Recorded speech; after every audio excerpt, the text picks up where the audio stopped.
Directivos Seguros, un podcast de Cordón Seguros y Zexecutives.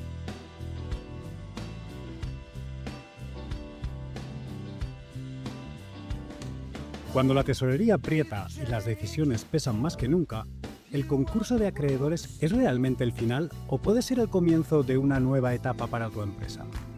Si alguna vez has sentido ese vértigo al plantearte qué hacer cuando la caja se agota, este episodio es tu manual imprescindible.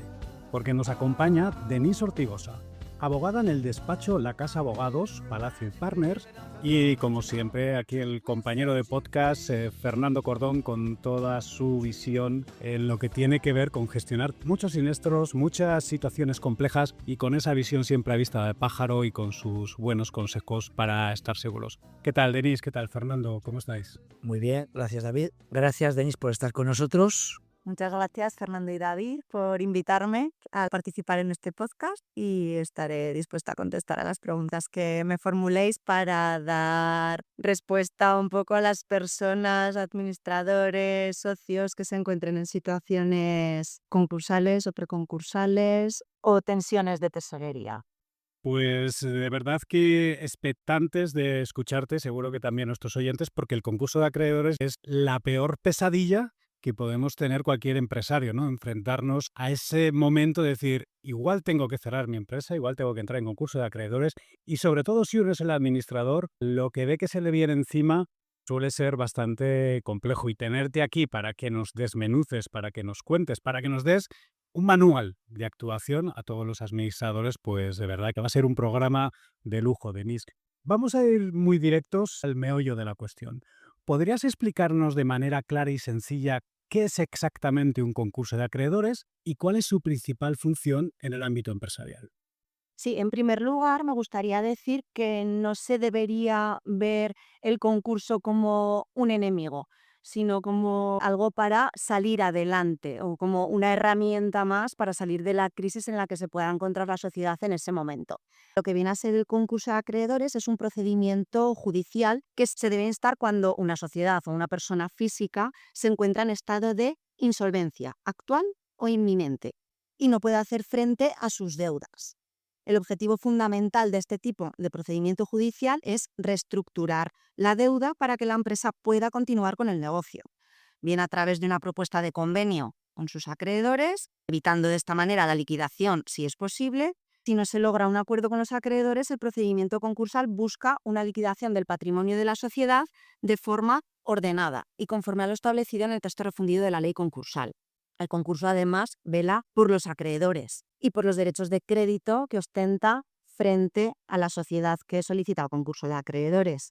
Es curioso, Denise, que normalmente el concurso de acreedores suele verse como el último recurso, ¿no? Es decir, esto ya no da para más, concurso de acreedores, pero sin embargo, por lo que tú has comentado y hemos hablado en conversaciones previas, muchas veces es la clave precisamente para la supervivencia empresarial, para que la empresa siga funcionando. Teniendo esto en mente, ¿cuáles son los indicadores claros de que una empresa debe considerar iniciar el proceso de concurso de acreedores antes de que sea demasiado tarde? Es decir, no esperar a ese último recurso cuando esto ya no da para más. Sí, una empresa debe solicitar el concurso de acreedores cuando no pueda cumplir regularmente con sus obligaciones que le son exigibles. Es decir, cuando se encuentra en estado de insolvencia.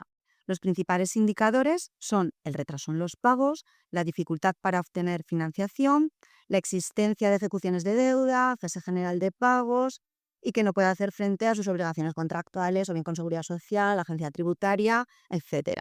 La ley, de hecho, establece un plazo concretamente de 2 meses desde que se detecta la insolvencia por parte de los administradores para proceder a la solicitud del concurso. Entonces, como os indicaba antes, al final acaba siendo una obligación la presentación de concurso de cara a los administradores para evitar posibles responsabilidades, sobre todo en sede concursal y en sede de calificación dentro del concurso. Y entiendo que hay, digamos, unas actuaciones preconcursales, ¿no? Que pueden evitar llegar al concurso formal, ¿no? Y salvar, pues, a veces la empresa entera o valor, ¿no? De esa empresa. ¿Qué acciones concretas deben tomar los administradores al detectar las primeras tensiones de tesorería para maximizar sus opciones antes del concurso? Soy el administrador, veo que hay tensión de tesorería, tengo problemas con los pagos. ¿Qué puedo hacer? El administrador ante tensiones de tesorería debe llevar a cabo acciones para evitar, en primer lugar, la responsabilidad personal que le incumbe al administrador, como cumplir las obligaciones legales de solicitar o bien la disolución de la sociedad o el concurso de acreedores dentro de los plazos establecidos. Y que te comentaba anteriormente, es fundamental no incurrir en actos u omisiones negligentes o fraudulentos que causen daños a la sociedad, a los socios o a terceros, ya que esto puede derivar en esas responsabilidades legales.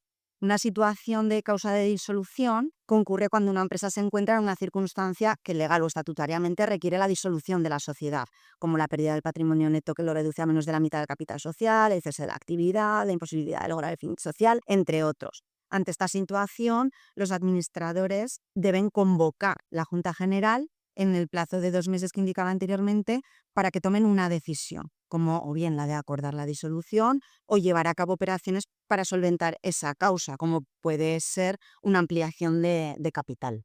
Y si el administrador en este momento no actúa bien, no es rápido, no da estos pasos que tú nos has contado, ¿qué puede ocurrirle? Porque creo que esto es importante también saberlo, ¿no? Esa responsabilidad que un administrador puede tener ante un concurso de acreedores. Vale, en el concurso de acreedores, si tú como administrador no llevas a cabo las actuaciones necesarias y que legalmente te son exigibles ya a través de la Ley de Sociedades de Capital, ya bien a través del texto refundido de la ley concursal, una solicitud de declaración de concurso tardía podría conllevar la calificación del concurso como culpable y, en consecuencia, que tú como administrador tuvieras responsabilidad al respecto. Fernando, hay situaciones de crisis inminente en empresas, de insolvencia, y al administrador normalmente le entra ese temor que estamos hablando, ¿no? De incurrir en responsabilidades personales, ¿no? Que es algo real que le puede ocurrir a un administrador. ¿De qué manera un seguro de ya-no puede cubrir o no las posibles reclamaciones contra administradores durante y después de un concurso de acreedores? ¿Y cuáles son los límites que más se pasan por alto en tu experiencia? Yo básicamente en la contratación de una póliza de seguro siempre digo lo mismo, que lo que te permite es tener una defensa jurídica. Luego entraremos si además te conviene o no contratar ya no solo la de la entidad aseguradora, sino contratar otra, ¿no? Pero en esa situación económica en la que estás muy mal económicamente y que posiblemente no tengas dinero para contratar abogados, tener una póliza de defensa jurídica de responsabilidad civil D&O te permite solventar esos costes. Y esa tranquilidad que te da, porque evidentemente las compañías lo que quieren es no pagar. Y para no pagar tienen que demostrar que no hay una responsabilidad del administrador. Por tanto, va a ser la primera defensa que vas a tener.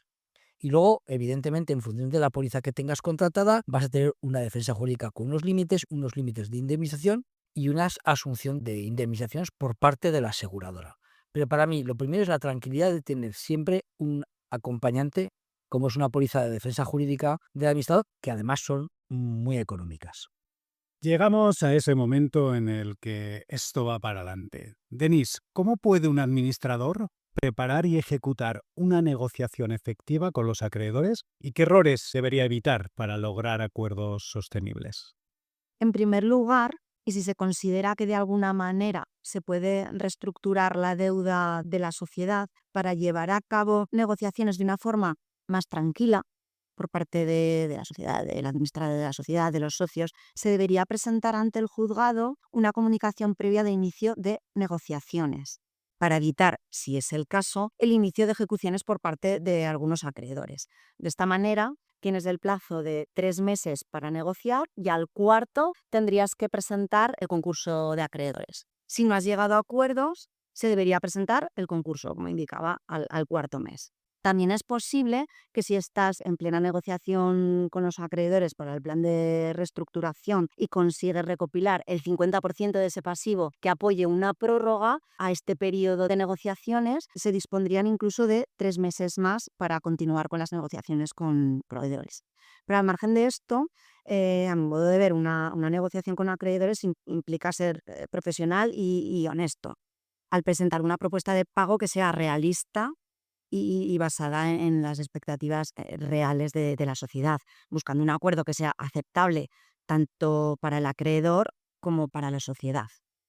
A mi modo de ver, se debería tener un plan de viabilidad que acredite, en cierta manera, las expectativas de continuación del negocio, así como de recuperación de deuda o de parte de esa deuda por parte del acreedor. Y para esto es fundamental buscar asesoramiento de economista, de abogado, para lograr un plan de pago viable que resuelva las dudas y la situación de forma duradera. Aquí hemos visto algunas cosas interesantes, ¿no? Y sobre todo en cuanto a plazos. Primero hemos dicho que son 2 meses desde el momento en que uno ve que, por decirlo así, tiene problemas. Eso es. Luego podemos tener 3 meses para negociar. Ya nos vamos a 5 meses, incluso prorrogar esas negociaciones 3 meses. Esto está muy bien que lo digas porque comentábamos al inicio, ¿no?, que el concurso de acreedores puede ser una oportunidad, ¿no? Y que la idea también puede ser, sobre todo, intentar salvar el negocio, porque a veces es muy viable, ¿no? Entonces ya vemos que hay unos pasos y unos plazos para poder conseguir rescatar nuestro negocio. Eso es, y estas serían unas herramientas preconcursales. Estos plazos de 3+1 o 3+3 sería dentro de las herramientas preconcursales, o sea, previas al procedimiento judicial de concurso de acreedores como tal. Dentro de esos 2 meses, tú como administrador tienes la obligación de convocar la Junta General. En la Junta General es donde se toman decisiones. ¿Qué decisiones vamos a tomar? ¿Qué vamos a hacer? ¿En qué situación estamos? ¿Vamos a realizar una ampliación de capital? ¿Vamos a instar la disolución de la sociedad? ¿O qué hacemos? Vamos a intentar negociar, quizás vía ampliación de capital, y ahora nos vamos y presentamos una comunicación previa de negociaciones ante el juzgado para tener un margen de tiempo para negociar con nuestros acreedores y reestructurar de alguna manera nuestra deuda antes de irnos al concurso. Tenemos ese margen de tiempo. ¿Cómo vamos a llegar a la fecha en la que tengamos que presentar el concurso? Pues dependerá de cómo vayan las negociaciones también. Luego surge situaciones como decir, bueno, refinanciamos, ampliamos el capital, nos vamos a concurso. Estas son las grandes dudas que le puede pasar a un administrador o administradores de una empresa. ¿Qué criterios prácticos deberían guiar a los administradores a la hora de optar por ampliaciones de capital versus acudir directamente al concurso de acreedores? La elección entre una ampliación de capital o un concurso de acreedores depende de la situación financiera de la empresa. Al final, la ampliación de capital lo que nos sirve es una estrategia para inyectar liquidez a la sociedad, mejorar, ampliar proyectos, y sin embargo, el concurso de acreedores ya llega a ser un deber, porque ya nos encontramos en situación de insolvencia. Yo creo que el mayor problema que tenemos los empresarios es considerar a nuestras empresas como nuestros hijos y no tomar la decisión de decir, oye, adiós, que la tengo que dejar. Y el mayor problema siguiente es que empiezas a invertir de tu propio capital hipotecando tus bienes personales hasta arruinarte. Cuando la realidad es que deberías dar consulta a un profesional y ese es el que te dice, chico, Fernando, que ya no, ¿vale? Es el momento Déjalo. de presentar. Ese es el momento de presentar el concurso, ¿no? Sí, además, desde mi punto de vista, yo creo que en España el concurso tiene un estigma que no lo debería de tener. En países anglosajones se van a concurso una y otra vez y la gente reflota. Lo que es en pequeña mediana empresa, apuramos al máximo para salvarlo, ¿no? Cuando sería tan fácil, oye, como has dicho, Deri, esto no funciona, aquí las cuentas no salen, pues vamos a ello. Y otra cosa, mariposa, ¿no? Que fríamente suena como muy frío y muy directo, ¿no? Pero al final puedes acabar, como muy bien has dicho, en problemas ya personales, en endeudamiento personal, y vaya, lo que podría haber sido simplemente un cierre se convierte en un desastre empresarial, personal, familiar y de todo tipo. Lo has dicho muy bien, David, porque de la gran empresa es proveedor 1527 y para nosotros es proveedor Paco. ¿Cómo le voy a dejar de pagar a Paco? Y en eso de voy a dejar de pagar a Paco es cuando te arruinas y hay que ser empresario y tomar esas decisiones que a nadie nos gusta tomar.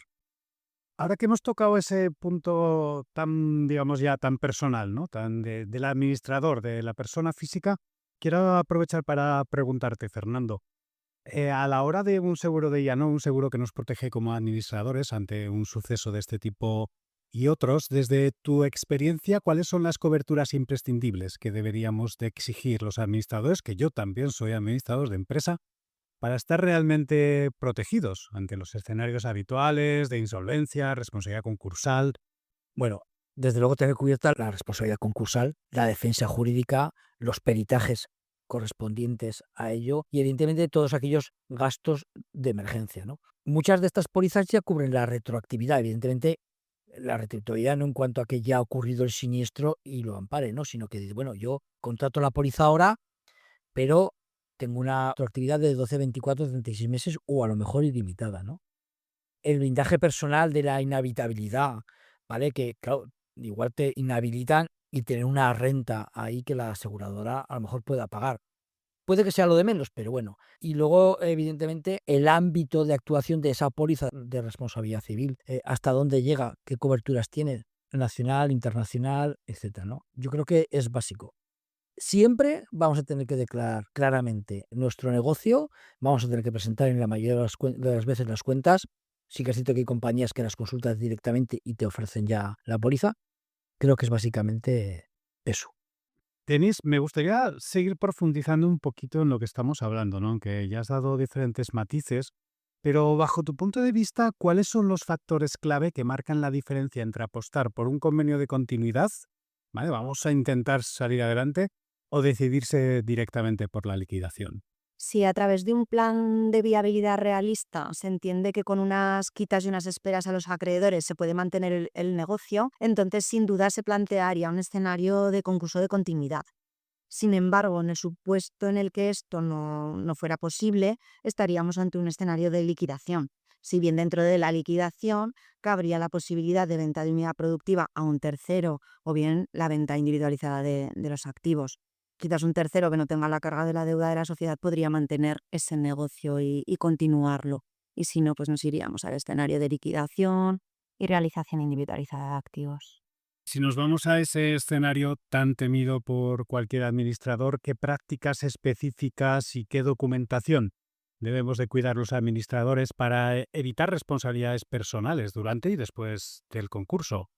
Porque eso yo creo que todos nos lo preguntamos, todos los que tenemos empresa, los que figuramos como administradores, si llega ese caso queremos hacer las cosas bien y no tener ningún problema.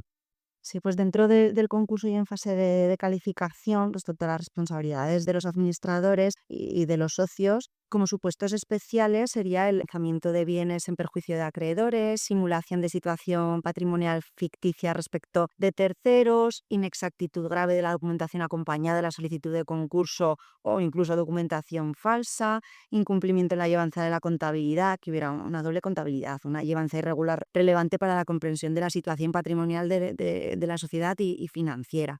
Y dentro de las presunciones de culpabilidad que establece la ley concursal, nos encontramos ante el incumplimiento del deber de solicitar el concurso, que lo hemos mencionado ya en varias ocasiones a lo largo de esta conversación, la falta de colaboración por parte del administrador con el juez y con la administración concursal ya en fase del concurso, y que no se hayan formulado cuentas en los últimos 3 años. Una llevanza de la contabilidad ordenada es importante para no incurrir en responsabilidad en sede concursaria.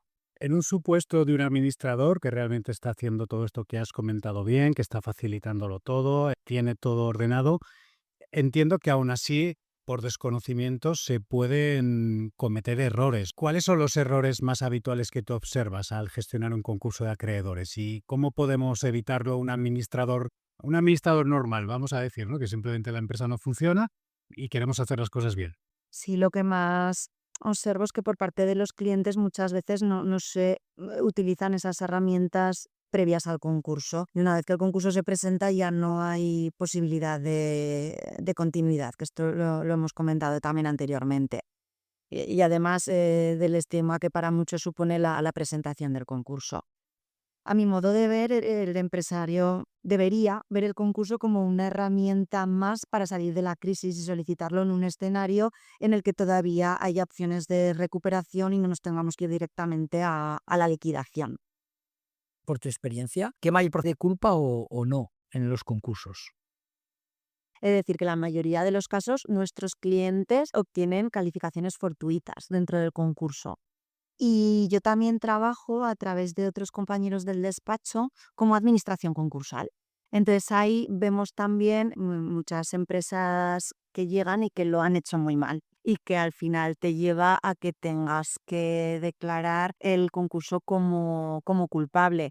A veces tú mismo, a través de la elaboración del informe del 290 de la ley, cuando evalúas la situación financiera, jurídica, económica de la sociedad, te das cuenta de que hay una culpabilidad tremenda, o bien por las presunciones legales que os comentaba antes, o de retraso en la solicitud de concurso, que tiene que llevar un agravamiento de la insolvencia. O sea, que la tardanza en que tú presentes el concurso haya agravado la deuda, digamos, ¿no? Para que se me entienda.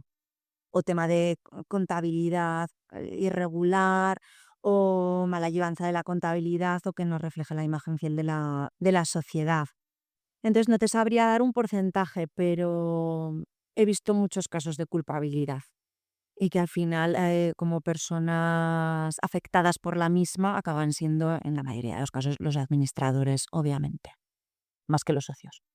Y en tu experiencia, Denis, cuando tú ves una empresa que sale del concurso de acreedores, y cuando me refiero a que sale es que continúa su actividad, ¿qué pasos concretos crees tú que debe de seguir una empresa para reconstruirse y recuperar la confianza del mercado después de superar el concurso de acreedores? Una vez superado el concurso de acreedores, lo que debe hacer la empresa es dar cumplimiento al convenio. O sea, si tú has superado la situación de concurso de acreedores, es porque tú has propuesto un convenio a tus acreedores, ellos lo han aceptado, se ha aprobado el mismo y hay una sentencia por la que se dice que se aprueba ese convenio y que tú tienes un límite temporal para dar cumplimiento al mismo, a la vez que reflotas la empresa, ¿no? De alguna manera. Si no das cumplimiento al convenio, nos veríamos en la obligación de irnos a la reapertura del concurso y en este caso, en ese escenario, ya no hay una viabilidad posible. Tú, si no das cumplimiento a ese convenio aprobado por los acreedores, o tú mismo puedes solicitar la apertura, o un acreedor al que no le hayas pagado en tiempo y forma puede instar la apertura del concurso y, en consecuencia, ya la liquidación de la sociedad. Vaya, que si optamos por continuar y llegar a estos acuerdos, tiene que ser porque realmente sabemos y vemos que podemos cumplirlos. Eso es, Sí. por eso anteriormente ya os comentaba que al final tiene que haber un plan de viabilidad lógico y realista, y que de alguna manera en el seno del concurso y con una propuesta a los acreedores tú vayas a poder dar cumplimiento a esa propuesta de convenio a la vez que continúas con la actividad y con el negocio. ¿Puedes decirnos algún caso que conozcas, sin dar nombres ni detalles, de administradores que hayan tenido realmente problemas? ¿Tú qué has visto en este día a día, ¿no? Al gestionar concursos de acreedores? ¿Has visto realmente administradores perjudicados de verdad? Sí, he visto muchos casos de administradores que lo han hecho muy mal, y que han llevado a cabo operaciones en las que han incurrido en responsabilidad y por tanto se han visto afectados en calificación, incluso con una calificación culpable. Luego se han instado frente a los mismos acciones de responsabilidad de administradores una vez concluido el concurso, ¿Y esto en la práctica en qué se ha resumido? en que al final ese administrador no tiene una segunda oportunidad, como la que en el 2016 entró en el ordenamiento jurídico español. Es complicado. Una vez que incurres en ese tipo de responsabilidad es muy complicado, porque luego tú, que hablábamos antes también del concurso personal, hay actuaciones o circunstancias en las que, por ejemplo, dentro del concurso de persona física, con esas circunstancias no puedes optar a esa segunda oportunidad, a esa exoneración de pasivo insatisfecho. Y una de ellas es esta. ¿Y llega a haber casos penales, o sea, de ir a la cárcel por hechos de este tipo o no? ¿O ya entraríamos en otros tipos de delitos? Mercantilista, concursalista, ya no entro en temas penales, pero entiendo que podría darse el caso. Existe el delito de insolvencia punible, entre otros, entonces entiendo que sí que podría darse el caso. Fernando, con esto último que acabamos de comentar y sabiendo que realmente puede haber problemas serios a nivel personal, ¿qué recomendaciones puedes dar a los administradores a la hora de revisar o actualizar su póliza de ya no? La primera, que es la más obvia, es contrátala. Que hay muy poca póliza de responsabilidad civil contratada, porque hay muchas personas que piensan que la tienen que contratar cuando son una gran empresa. No, tienes que contratar desde el minuto 1. Te puede contratar la empresa o la puedes contratar tú como persona física, porque a lo mejor eres socio de diferentes sociedades y quieres cubrirte tú ante diferentes sociedades. Contrátala, a lo mejor no tengas asegurado todo el riesgo del coche, y pone una franquicia alta y contrata la póliza, que igual son 300 euros o 3.000, dependiendo del volumen de la empresa, efectivamente, y del riesgo, ¿no? Y luego, en la información que facilites, sé totalmente serio, responde con claridad para evitar que la compañía deje de pagar porque has causado dolo en las respuestas, y renuévalo todos los años. Evidentemente, la primera vez vas a tener la contratación con retroactividad. Y como no podía ser de otra manera, suscribe la póliza a través de un mediador profesional. Y si tienes dudas, oye, pide precio, que no te va a costar mucho y muy rápido la cotización.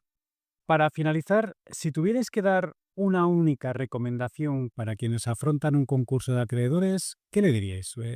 Esta pregunta va para los dos. Yo por mi parte, una recomendación que les daría a los oyentes del podcast es, en un primer momento, darse cuenta a tiempo de la situación, ya que es fundamental para que se pueda dar un escenario de continuidad de la sociedad. Y para eso es necesario ir de la mano de un experto en la materia, que será quien te acompañe y recomiende las actuaciones necesarias y precisas, tanto en una situación preconcursal como en el caso de tener que acudir finalmente al concurso de acreedores. Mi recomendación es que hemos de pensar que las aseguradoras lo que hacen es comprarte el riesgo y tienes que ser apetitoso para el riesgo. Entonces, el momento de contratarlo es ahora. A lo mejor ahora es cuando tu situación económica es buena, no tienes ningún problema, pero a lo mejor cuando quieras contratarlo ya no eres apetitoso y las compañías te dicen no. ¿Cuándo es el momento? Ahora, hoy, mañana, no pasado mañana. Pues muchas gracias por vuestros consejos, muchas gracias, Denis, por todo lo que nos has contado. Yo creo que nos has abierto un poco a conocer más, ¿no?, desde dentro lo que es un concurso de acreedores y quizás a quitarnos el miedo, ¿no?, y ver que realmente es una herramienta que bien usada y bien utilizada es una ayuda que tenemos ahí para nosotros y para nuestras empresas. Muchas gracias, Denis. Sí, muchas gracias a vosotros por invitarme y espero haber dado un poco de claridad respecto de lo que viene a ser el concurso de acreedores.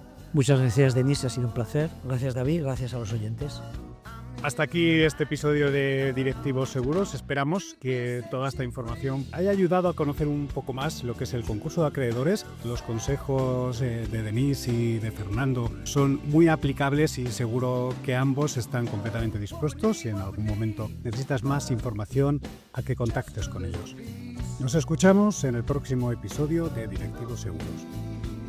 Gracias por escuchar Directivos Seguros.